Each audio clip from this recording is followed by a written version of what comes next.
Bien, mis hermanos, pues como les decía, vamos a continuar con este estudio y a culminar, de hecho, ya con este estudio del libro de Josué. Y vamos a hacerlo a través de esta enseñanza, este último tema que lleva por título: Escoge a quién servir. ¿Cómo se llama? Escoge a quién servir, ¿no? Cuando te dicen escoge es porque tienes una o dos opciones, ¿no? Entonces tenemos que escoger tú y yo a quién vamos a servir. Y a manera de introducción te quisiera yo comentar, por ahí por el año de 1979 hubo un accidente en la montaña que se llama San Gabriel, nada tiene que ver conmigo, San Gabriel, en Ontario, allá en Canadá. Y esta se estrelló una avioneta que llevaba a bordo 4 tripulantes. Llevaba a bordo el piloto, llevaba a bordo una joven y llevaba a bordo un abogado, que el abogado viajaba con su hijo de 11 años. Tras el accidente, inmediatamente falleció el papá, el abogado, es decir, el abogado y el piloto, y quedaron vivos el niño y la joven. Ellos tenían, las únicas opciones que tenían más bien era quedarse agazapados y morir de frío, o intentar salvarse por sí mismos, ¿no? Se quedaron agazapados un tiempo, unas horas, y después decidieron que tenían que hacer algo porque ellos esperaban que alguien los rescatara y ese rescate no llegaba. Y ahí comenzó precisamente esta historia de esfuerzo, de supervivencia, de muerte inclusive. Y entonces decidieron tomar los asientos de los escombros del avión, tomar esos asientos y deslizarse por la ladera de la montaña, porque estaba cubierta de nieve. Y entonces decidieron deslizarse por ahí. Se deslizaron por un rato, sin embargo, la joven que llevaba su asiento, pues no pudo detener su asiento y se fue por una ladera, por un cañón. Ahí cayó y ahí murió también la joven. Solamente quedaba un sobreviviente, que era el niño que tenía 11 años. Ese niño se armó de valor, tomó también el asiento, se empezó a deslizar poco a poco fue bajando. Y bueno, pasaron las horas. Y bueno, al final, después de 5 horas, localizaron al niño. Lo encontraron a la falda de la montaña, sangrando, con huesos rotos y totalmente agotado. Lo rescataron, se lo llevaron al hospital y en el hospital lo tuvieron por algunos días, algunas semanas. Él estuvo ahí, prácticamente luchando por su vida. Y al final, cuando él ya salió del hospital, que ya estaba totalmente restablecida su salud, pues hubo una gran rueda de prensa para abordar este tema y empezaron a hacerle preguntas al niño. Pero hubo una pregunta que un periodista le hizo al niño, y una pregunta que es muy sobresaliente. Esta pregunta que le hizo, le dijo: ¿de dónde sacaste el valor para continuar y no rendirte? Y el niño contestó: estoy vivo, estoy aquí, estoy vivo porque mi papá me enseñó a no rendirme jamás. Y sabes, esto tiene mucho que ver con esta lección que vamos a ver el día de hoy, que vamos a abordar, porque tiene que ver mucho también con la importancia de lo que tú y yo enseñamos en casa a nuestros hijos. Tiene mucho que ver con lo que tú le dices y cómo te expresas y cómo te mueves y cómo te comportas y qué le enseñas a tus hijos. Este niño había aprendido, ¿verdad?, que tenía que sobrevivir. Este niño había aprendido que no importaba las circunstancias, nunca se tenía que rendir. Y les decía en los otros servicios, decía, vamos a ponernos imaginativos y vamos a imaginar que este niño jugaba fútbol. Y yo puedo ver a ese niño que a lo mejor estaba ahí, era el centro delantero de su equipo, ¿no? Y cuando corría y los defensas lo pateaban y caía al piso, el papá que estaba ahí seguramente al lado de la cancha: levántate, vamos, échale ganas, adelante, no pasa nada, vámonos. Y se levantaba el niño y vientos, órale, vamos por la otra, tengo que meter el día de hoy, tengo que meter mi gol, ¿no? Pero papá estaba ahí para apoyarle. Y esta es la parte que tú y yo tenemos que hacer con nuestros hijos, mi hermano. El poder decirle a nuestros hijos que nosotros estamos ahí para soportarles, que nosotros les vamos a ayudar en los momentos que ellos nos necesiten, que es válido caer, pero no es válido quedarse ahí solamente estancado en los procesos. A veces tú y yo, inclusive como servidores, ¿verdad?, de esta iglesia, a veces nos afanamos en el servicio. Estamos aquí y gloria a Dios por los que estamos aquí, estamos sirviendo y estamos en varios ministerios, a veces estamos sirviendo. Dicho sea de paso, pues estamos esperando, mi hermano. La mies es mucha y los obreros son pocos. Y entonces de repente nos sucede esto, ¿no? Que estamos tan afanados en ello que no nos preocupamos a veces de decirle a nuestros hijos la clase de Dios a la que tú y yo estamos sirviendo. Ellos desconocen o no conocen, tus hijos, al Dios que sirven. Te afanas en ello, pero ellos no lo conocen, porque tú y yo no les hemos bajado la información de quién, el Dios, el tipo de Dios al cual servimos. Jeremías 9:24 dice: mas alábese en esto el que se hubiere de alabar, en entenderme y conocerme. Luego entonces tú y yo tenemos que esa obligación de llevar a nuestros hijos a los pies de Cristo, y que ellos puedan conocerle y que puedan entender al Señor, que ellos puedan empaparse así como tú y yo de las cosas de Dios. El pueblo de Israel también muchas veces se encontró ante esta disyuntiva, mi hermano. Tú ves, cuando tú vas a la palabra y empiezas a ver después en el libro de los jueces, porque termina Josué y empieza Jueces, y empiezas a ver luego capítulo 2, que ya el pueblo de Israel ya le está dando la espalda a Dios.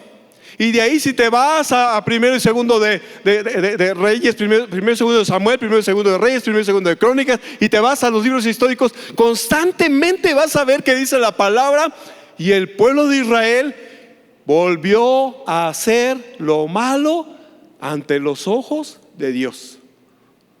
Es una constante. ¿Por qué? Porque esa es la mentalidad.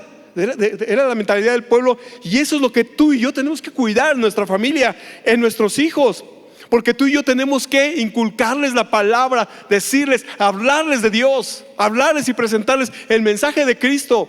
Pero a veces asumimos que como ellos nos ven aquí, porque ellos ven a papá que está predicando, a papá que está dando una enseñanza, o a mamá que está sirviendo en tal o cual ministerio, ellos pueden asumir inclusive que son parte también de esa herencia, ¿no? Y sí, son en parte, pero ellos tienen que tomar su decisión en un momento determinado. Amén. Y vamos a abordar este tema, esta prédica, ¿verdad?, a través de Josué 24, 14 y 15, donde dice la palabra.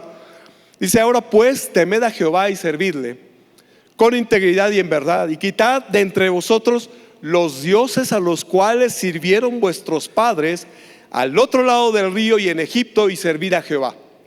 Y el que sigue seguramente te lo sabes de memoria, y si no te lo sabes de memoria, subráyale para que te lo aprendas. Dice: y si mal os parece servir a Jehová, y aquí viene la opción, escoge a quién vas a servir. Si a los dioses a quienes sirvieron sus padres cuando estuvieron al otro lado del río, o a los dioses de los amorreos en la tierra que ustedes están habitando en este momento. Pero Josué, inteligentemente, y después de haber experimentado todas las cosas, de haberse equivocado, de haber caído, de haber conocido al Dios verdadero, él dice: pero yo y mi casa serviremos a Jehová. ¿Cuántos pueden decir esta mañana: yo y mi casa serviremos a Jehová? Así que llegamos a un tiempo en el cual de ese estudio donde ya pasó ese momento, ¿verdad?, en el que Josué estuvo ahí, conquistaron la tierra, pasaron por la situación con Jai, conquistaron Jericó, lucharon contra los amorreos, los heveos, y todos esos pueblos, y ya repartieron toda la tierra, ¿no? Inclusive la tribu de Rubén, de Gad y la media tribu de Manasés, que tenían su heredad del otro lado del río, ya habían regresado. En el camino hacen un altar y bueno, hay un medio alboroto ahí que se arregla de la mejor forma, ¿no? Pero Dios les había dado ya inclusive reposo de todos sus enemigos. Y llegamos al capítulo 23 y al capítulo 24, que son los últimos capítulos de este libro. Y encontramos a un Josué que llama al pueblo de Israel porque tiene algo que decirles. Y sabes, cuando nosotros hemos visto, o has visto inclusive en las telenovelas, ¿no? Cuando la persona se va a morir, ya está en el hospital y se va a morir y entonces tiene algo bien importante que decirle no sé, a los nietos, a la hija, al hijo. Ahí tiene algo importante que decirle, ¿no? Y entonces les llama y les da como que les dice la última voluntad, ¿no? Y entonces esta parte precisamente es como esa parte de las telenovelas, ¿no? Josué ya sabe que él ya va a morir. Dice la palabra que era él ya viejo, que ya era un anciano. Y ya está, Josué ya sabe que él ya está a punto de partir con el Señor. Y llama al pueblo en dos ocasiones. Capítulo 23 les llama una ocasión que se cree que esa reunión fue llevada a cabo en Silo. Y la segunda reunión que él hace en el capítulo 24, que esa la hace en Siquem. Y el propósito de esta reunión era darles ánimo, pero también impartir exhortación al pueblo de Israel. Y vamos a ver el primer punto, que es la instrucción es para mí como un líder. La instrucción, ¿qué? Es para mí como un líder. Si yo te preguntara el día de hoy, ¿tú eres líder? ¿Tú te consideras que eres un líder?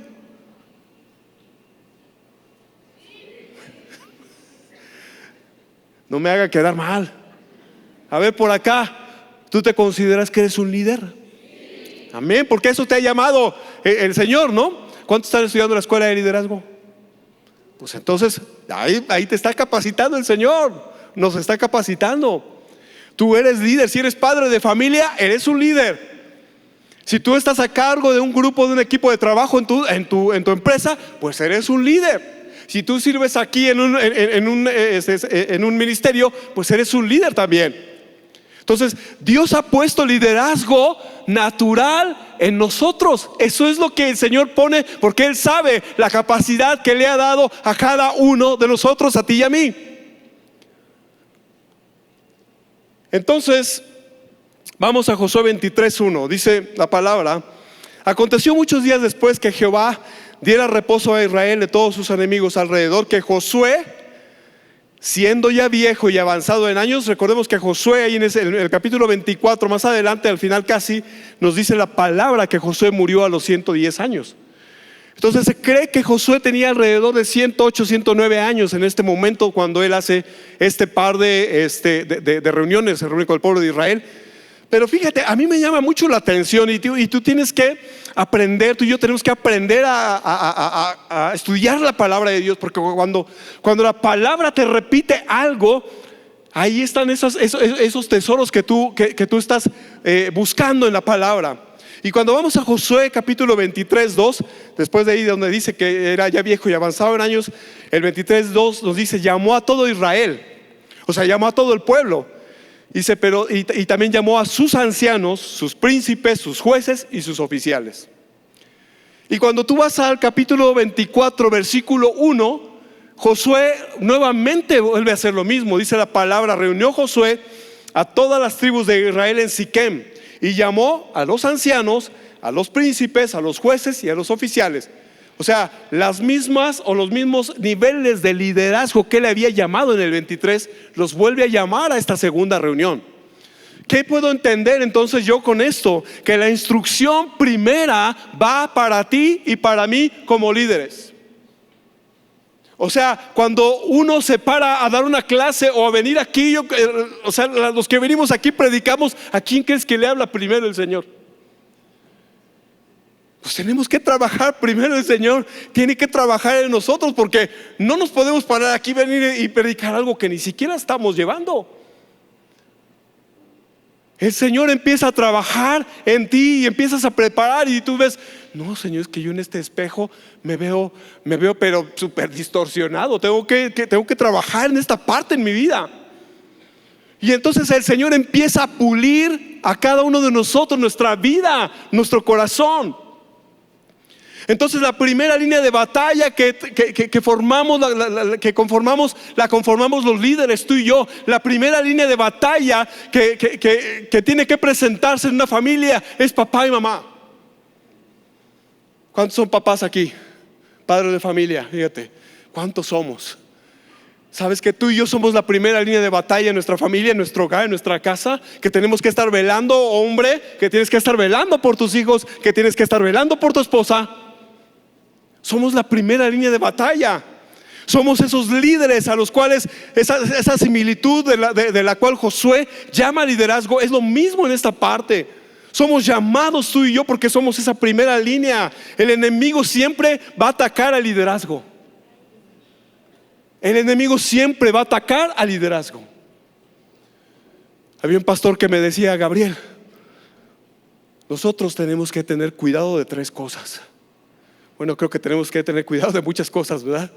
Pero el pastor me decía, tenemos que tener cuidado de la lana, la dama y la fama. La lana porque es el dinero. El dinero muchas veces te hace perder la cabeza. La dama porque tenemos que tener cuidado con las mujeres, nosotros como varones. Porque ¿qué crees? A nosotros se nos presenta, digo, a la mujer igual, pero los varones somos así como que más propensos a. Y la fama porque a veces se nos puede subir a la cabeza. Entonces tú y yo tenemos que tener los pies en la tierra. El enemigo siempre va a querer atacar al liderazgo. El enemigo siempre va a querer atacar a papá y a mamá, al liderazgo en la iglesia, al liderazgo en donde quiera que esté, donde quiera te encuentres. Te va a querer atacar y tirar. Porque al enemigo lo que le gusta es la anarquía. ¿Sabes? Moisés tuvo hijos. A ver, ¿cómo se llaman los hijos de Moisés? ¿Cómo? ¿Gerson y qué? Híjole, vamos a reprobarlos, Charlie. y ¿sabes qué? Moisés no pudo influir de una manera, o los hijos de Moisés más bien, no se ve en la palabra de Dios que hayan hecho algo para el pueblo o para la nación de Israel. No hay una cosa sobresaliente que ellos hayan hecho. Luego seguimos con Aarón y Nadab y Abiú, que eran sus hijos, que también hubiéramos pensado, no, van a hacer algo. No, ¿qué hicieron Nadab y Abiú? Ofrecieron, dice la palabra, que ellos ofrecieron fuego extraño y fueron consumidos también. Y después tenemos por ahí también a los hijos de Elí, que los hijos de Elí se acostaban con las mujeres a la entrada del tabernáculo. Y Elí, ¿qué crees que hacía? Ay, mis hijos, ya no lo vuelvan a hacer. Estas cosas que yo escucho de ustedes, pues no son buenas. Ándele, ya váyase, mijo.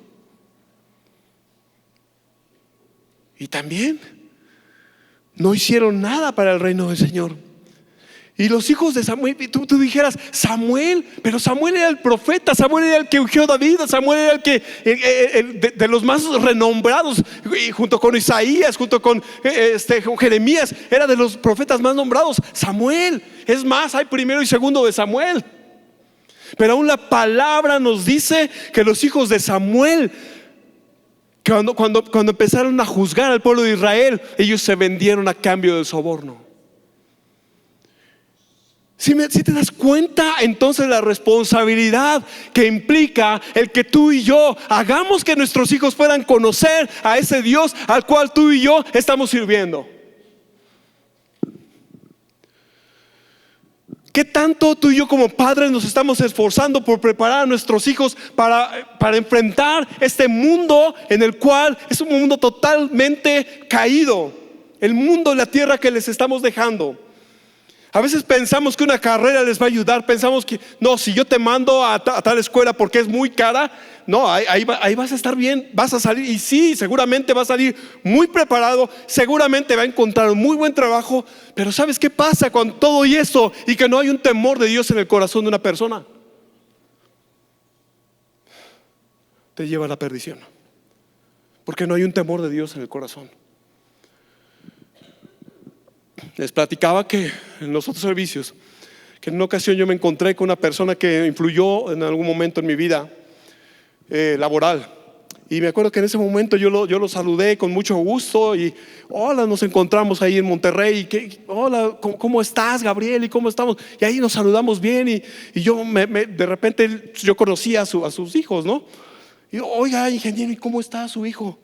No, él está en Estados Unidos, está ganando muy bien, le está yendo muy bien, gana tantos miles de dólares al año, al mes y no sé qué. Y yo pues así como que, pues está chido, ¿no? Y después, oiga, ¿y su hija cómo está? Que por cierto se llamaba Gabriela, su hija. ¿Y su hija cómo está, ingeniero? No, también ella está muy bien, ella está aquí en México, pero también tiene un excelente, tiene una empresa y gana muchísimo dinero. Y entonces, te dice, pero pues la pregunta era ¿cómo están? ¿Por qué? Porque muchas veces esta sociedad, este mundo se mide de diferente manera.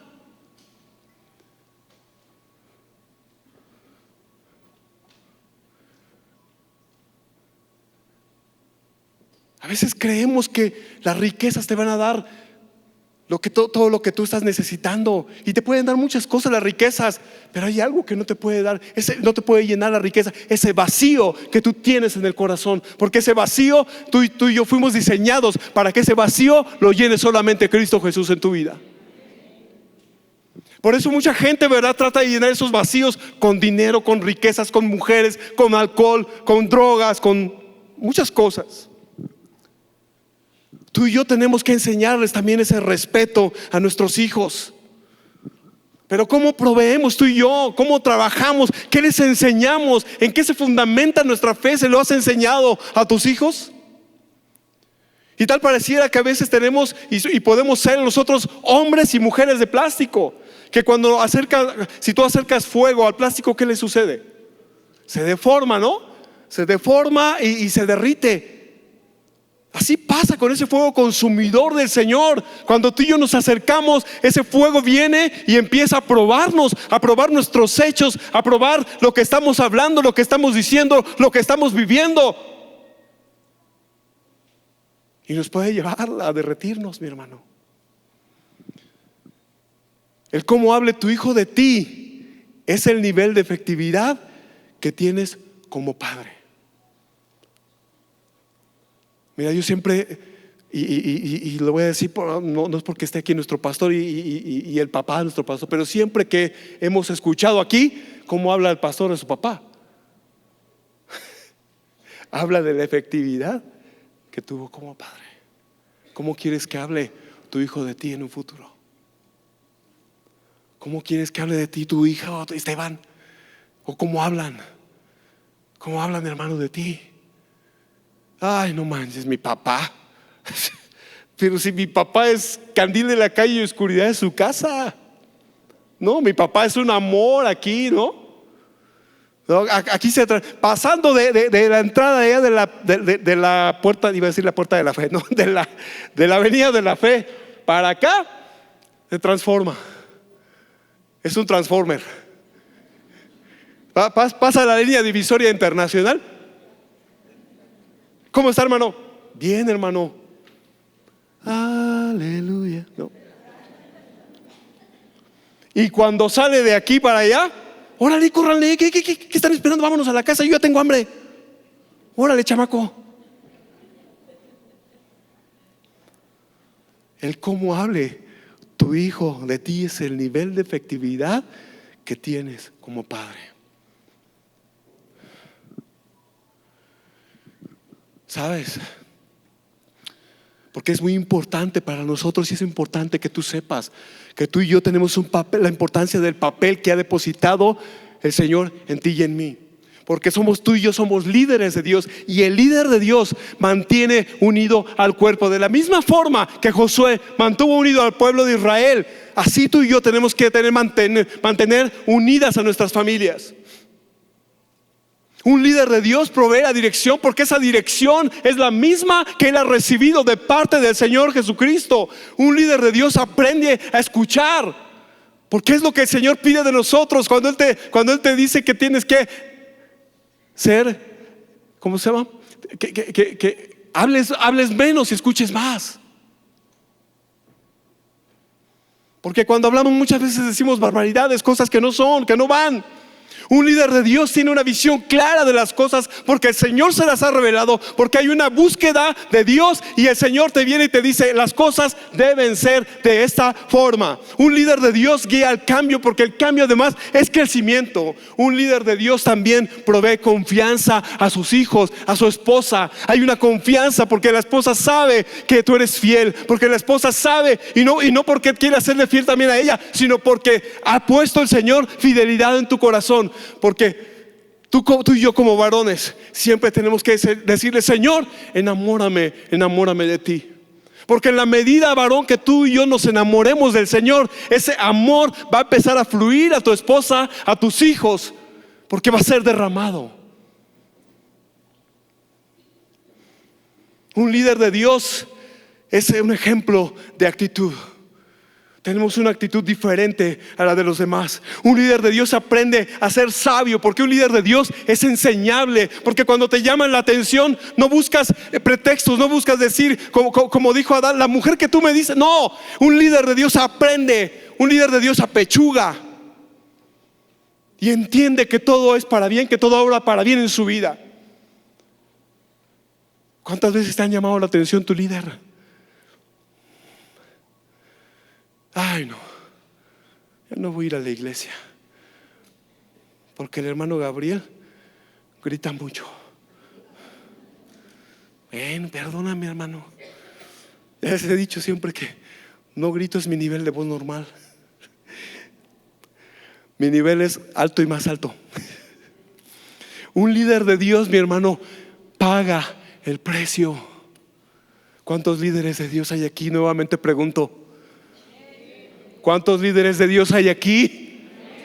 Un líder de Dios paga el precio. Un líder de Dios paga el precio porque su familia esté ahí con él, por mantener unida a su familia. Un líder de Dios paga el precio por estar sirviendo al Señor. Responsabilízate del liderazgo que Dios ha puesto en tu mano. ¿Qué clase de padre, qué clase de maestro, de jefe, de empleado tú quieres ser? Responsabilízate del liderazgo que el Señor te ha dado, que Él ha puesto en tu mano. ¿Sabes? Porque tú y yo tenemos cierto grado de liderazgo, y es más, cada uno de nosotros podemos influir en ciertos lugares, en tu trabajo, en tu familia. El Señor te ha dado esa influencia y no la hemos sabido ocupar. La has ocupado de una forma que es inadecuada, y el Señor, ¿qué crees? Que te va a pedir cuentas de esa influencia que puso en ti. Número 2, esfuérzate y sé valiente. La instrucción de Dios a Josué al asumir el liderazgo fue esta: esfuérzate y sé valiente. Josué ya era para este tiempo un hombre maduro, pero él entendió el esfuerzo que significa obedecer a Dios. Dios le dio siempre la victoria, Dios peleó por él. Inclusive Josué le dice al mismo pueblo: un varón de ustedes va a perseguir a 1000, porque Jehová vuestro Dios es quien pelea por vosotros, como él lo dijo. Y el consejo de Josué, ¿verdad? En estos dos capítulos, el consejo de Josué en el capítulo 23 precisamente hay 4 consejos que él les da al pueblo de Israel. Y el primero le dice: tienes que guardar la palabra. Tienes que guardar la palabra. Y es el mismo consejo que hoy el Señor te está dando a ti y a mí. Guarda mi palabra, porque mi palabra es una lámpara a tus pies, es lumbrera para tu camino. Si tú obedeces a mis mandamientos, todo va a salir bien. Pero en el camino, ¿qué crees que sucede? En el camino empezamos a ver las circunstancias a nuestro alrededor y queremos operar bajo nuestra propia opinión. No te mezcles con otras naciones, dice también, ese es el segundo consejo que les da. No te mezcles con otras naciones. ¿Sabes? Porque de repente lo que hacemos es, pero él llega tarde siempre y no pasa nada. Pues no importa, yo voy a llegar tarde también a trabajar. No te mezcles. No te mezcles con otras naciones. Tú no eres igual, tú eres diferente, tú eres de un espíritu diferente. El Señor está en tu corazón y Él te lleva a que hagas las cosas y ejecutes las cosas a la manera de Dios, no a tu manera. No te mezcles. No te miras por lo que hacen los demás, por la gente del mundo, la gente que no conoce a Cristo. Es que todos toman. Es que pues todos lo hacen. No te mezcles con el mundo. Dice que ni mencionar a otros dioses, y sigue a Jehová siempre. Dice Josué 23:6: esfuérzate pues mucho en guardar y hacer todo lo que está escrito en el libro de la ley de Moisés, sin apartarte de ello ni a diestra ni a siniestra. Josué sabía mucho de esto porque el Señor le había dado esta palabra ahí en Josué 1 de 7 al 9, también se la dio a él. Él sabía ese consejo, lo atesoró en su corazón y ahora se los dice también al pueblo de Israel. Nunca se apartará este libro de la ley, sino que de día y de noche meditarás en él, para que guardes y hagas conforme a todo lo que en él está escrito, porque entonces harás prosperar tu camino y todo te saldrá bien. Es lo mismo, el mismo consejo ahora. Dice: yo recibí este consejo del Señor, y cuando yo lo obedecí, y cuando yo escudriñé, y cuando yo hice lo que el Señor me pidió, siempre me fue bien y el Señor me prosperó. Ahora a ustedes yo se los doy ese mismo consejo. Tienen que hacerlo, tienen que llevarlo a cabo. Y con la vida del hombre es lo mismo. Aprende a depender de Dios en todas las decisiones, porque cuando no aprendemos esta lección y queremos depender de lo que hacemos nosotros, nos va mal. ¿Te acuerdas de Josué cuando fueron a conquistar Jai?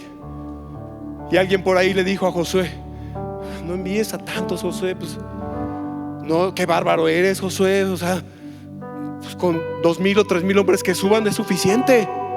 Y Josué prestó oídos, prestó la atención a lo que le dijeron. Y Josué fue avergonzado, Israel fue avergonzado. No actúes en tu propia prudencia, mi hermano. Número 3, define tu posición. Sé radical. El día de hoy, mi hermano, todo nos presiona. Tú ves, enciendes un aparato de televisión y ahí está. ¿Qué es lo que ves? Salen mujeres semidesnudas. Tú enciendes la televisión y ¿cuáles son las series de televisión que hay?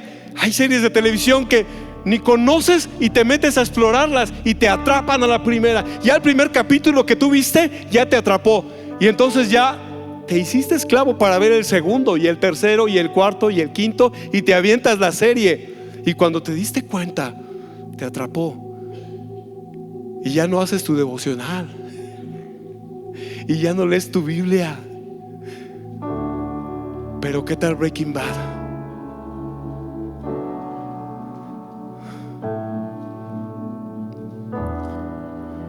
Sabes, hubo una persona que no le importó lo que pasara a su alrededor.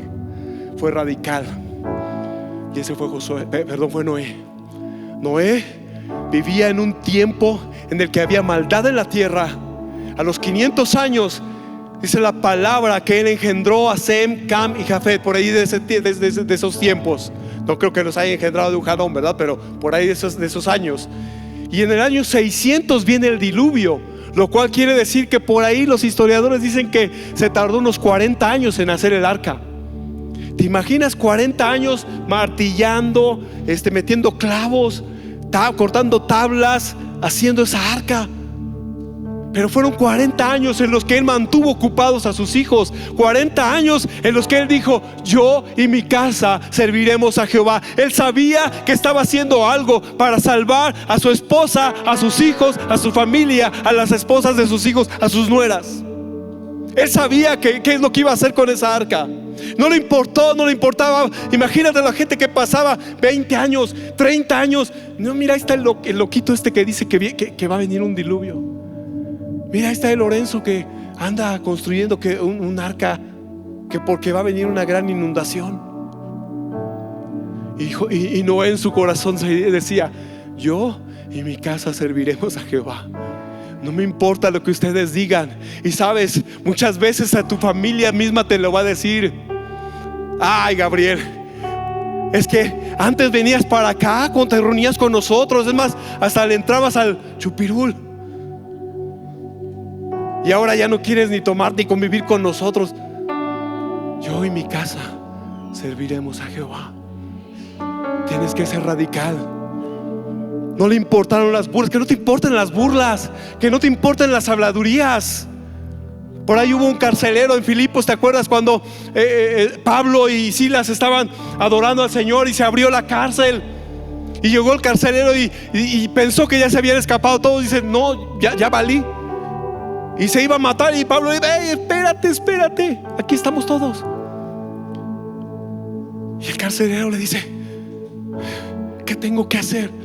Y le dice: Pablo, cree en el Señor Jesucristo y serás salvo tú. ¿Y quién? ¿A quién tienes que salvar? ¿Por quién tienes que ver? Entonces yo y mi casa serviremos al Señor. Y el carcelero dice que fue, y yo me imagino, Gabriel Zaragoza se imagina, no vas a decir eso, viene en la Biblia. No, eso no está en la palabra. Pero yo me imagino que el carcelero agarró a Pablo, porque dice la palabra que les curó las heridas, porque habían sido azotados. Se los llevó a su casa, los curó, y aparte les dijo: bueno, ya los curé, pues ahora hagan algo, ¿no? Y ellos les hablaron de la palabra y bautizaron a su familia. Y ese día, yo creo que a partir de ese día, la vida de ese carcelero fue diferente. La vida de ese carcelero, le presentaron el plan de salvación, le presentaron a Jesús, y entonces el carcelero creyó y dijo: yo y mi casa serviremos al Señor. Ya no me importa lo demás. Cornelio, Hechos 10:24 dice: al otro día entraron en Cesarea, y Cornelio los estaba esperando, habiendo convocado a sus parientes y amigos más íntimos. Porque cuando tú conoces al Jesús de la cruz, al que dio su vida por ti y por mí, cuando tú conoces y sabes que hay salvación en Él, cuando tú conoces y sabes que lo imposible solamente lo puede hacer Él, no puedes hacer nada más que hablarle de la palabra, y tú quieres que tu familia se salve porque no quieres que enfrenten el infierno. Y Cornelio dice que trajo a sus parientes y a sus amigos más íntimos, porque él quería que escucharan el mensaje de salvación, porque decía: yo y mi casa serviremos al Señor. No me interesa ya lo demás, no me interesan las riquezas. Si vienen, qué bueno, y si no, de todas maneras yo y mi casa serviremos al Señor.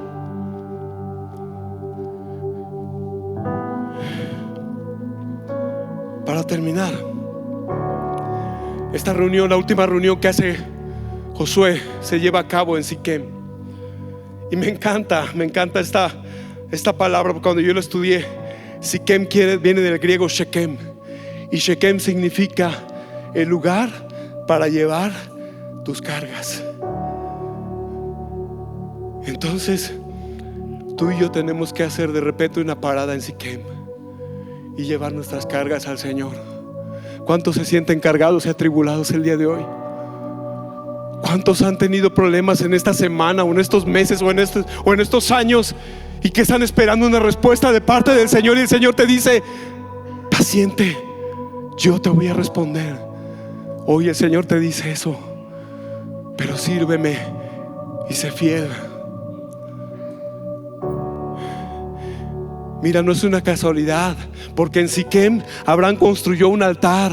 ¿Cuántos de nosotros hemos olvidado la construcción de altares en nuestros hogares. Ese altar donde tú solías llegar, hincarte, y ahora permanece vacío porque ya no tienes ganas de orar, porque ya no tienes ganas de leer la palabra, porque todas las cosas que han pasado a tu alrededor y has fijado tu vista en lo que está pasando. Ay, es que el dólar, ay, es que viene una recesión, ay, es que el desempleo, ay, es que. Y el altar está vacío y roto. Jacob enterró los ídolos e imágenes ahí en Siquem.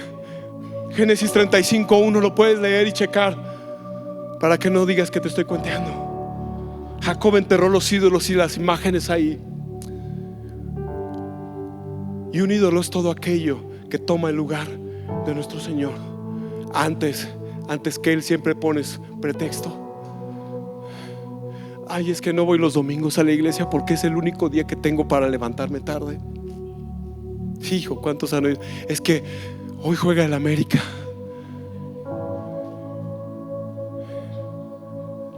¿Quieres conocer a un americanista? No, hermano Esteban.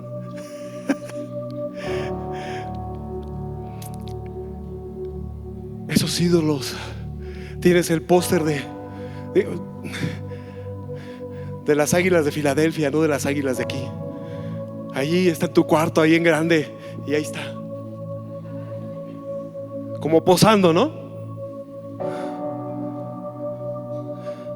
Tienes guardados ahí los discos de Paquita, la del barrio. Mi Paquita ya murió. Es más, hasta le tienes 2 velas, ahí está su foto. Mi Juanga. Hasta le dices ¿no? Mi Juanga.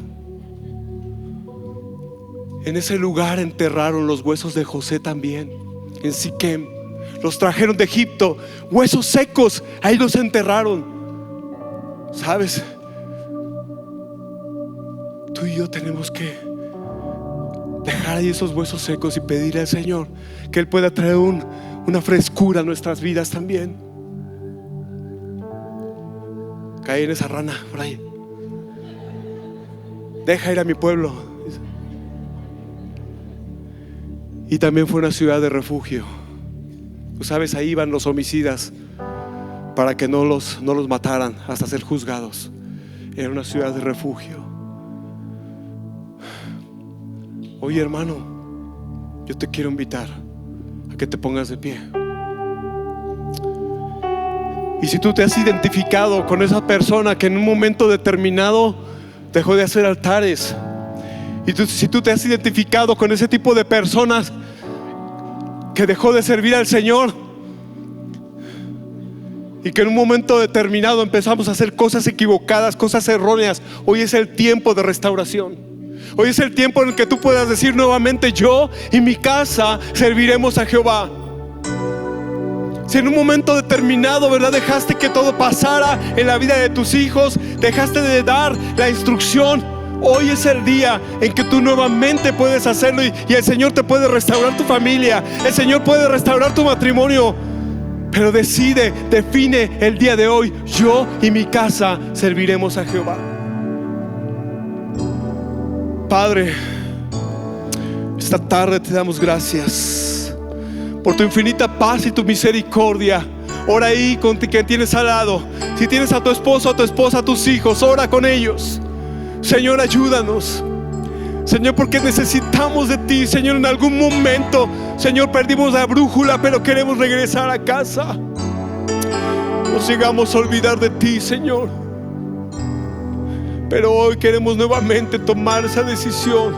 Hoy, Señor, queremos decir: yo y mi casa serviremos al Señor.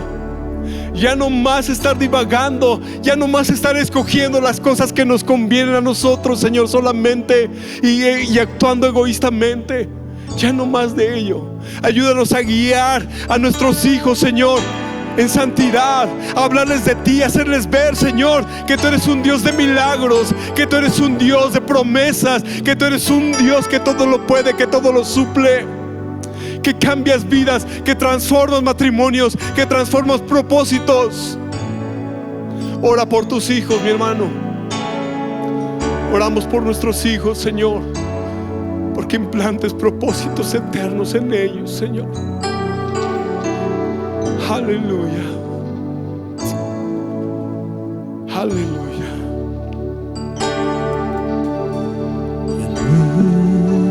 Renuévame, Señor Jesús. Ya no quiero ser igual. Renuévame, Señor Jesús. Pon en mí tu corazón, porque todo lo que hay dentro de mí necesita ser cambiado, Señor, porque todo lo que hay dentro de mi corazón necesita más de ti, porque todo lo que hay dentro de mí necesita ser cambiado, Señor, porque todo lo que hay dentro de mi corazón necesita más de ti.